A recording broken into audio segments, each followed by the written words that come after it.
Alright guys, Bald Mountain Scenic Overlook. They have a sign up here that says Lookout Mountain.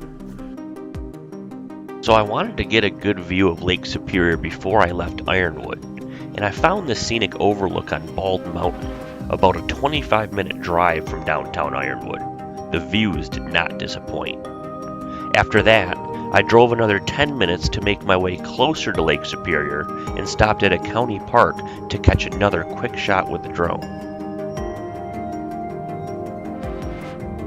This overlook is located in the Powers Road Recreational Area, which is part of the Gogebic County Forest. The small parking area is off of Powers Road, and nearby there are a few multi-use trails for ORVs, hiking, biking, and snowmobiling in the winter. Here's a quick view of the parking lot.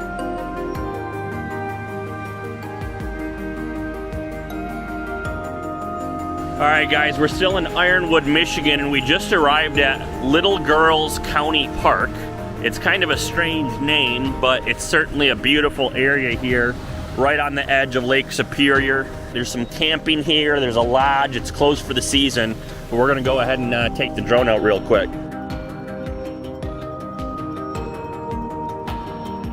Now this looked like a really fun place to be during the summertime, guys. The camping especially looked absolutely amazing. There were private campsites right along the edge of Lake Superior.